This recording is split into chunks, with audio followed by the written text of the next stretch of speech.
One thing I like to bring up is actually with mosquitoes, but don't worry, we're talking about killing them. Yeah, which is everyone's favorite thing.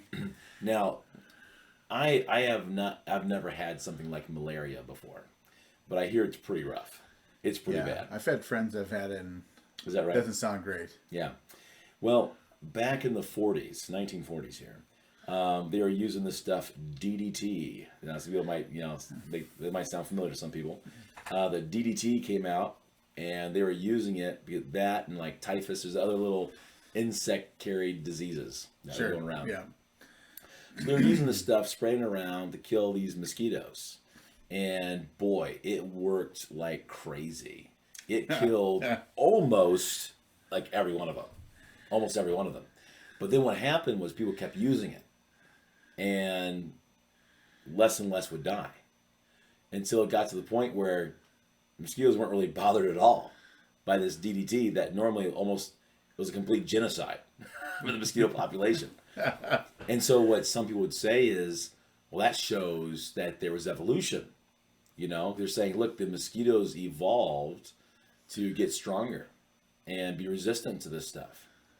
And of course, one of my questions is always, if they died, how do they learn to get stronger? And so if they didn't die, that means they were already strong, you see? And this is part of the creationist perspective here. The ones that the DDT did not kill, they already had the genetic ability to resist it. They have the resistance already built in. So then, The ones who lived. what happens then if the only ones that are alive are the ones that have this DDT resistance? Now, this wasn't the only ones, right? But in these concentrated areas, Sure. that was the majority then. So then what happens with the next generation, They have the resistance. right? Yeah. Yes. It gets passed down. Yeah. Exactly. And so, like, normally you'd have, like, strong and weak reproducing. But now they made it so all the weak died, only the strong reproduced. And so then you have these, like, super mosquitoes. They're all resistant to DDT. And that's what we have now. Thank you, DDT. Yeah, largely, right? Yeah.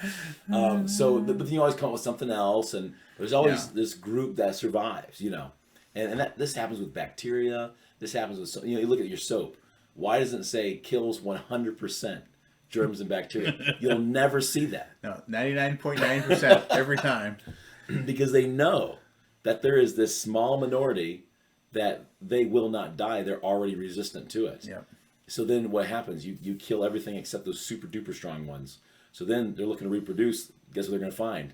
Only super duper strong ones. That's why we keep having more sicknesses and everything else too. Anyways, so these mosquitoes are actually a proof of not evolution, but that there was an intelligent creator that made an amazing creation. So that even through all this time, they are still surviving and thriving. Well, and something to remember too is the ones that live, they didn't turn into a different species. This is true. I mean, they're still mosquitoes. They're still mosquitoes. Yeah. So they didn't change into something else.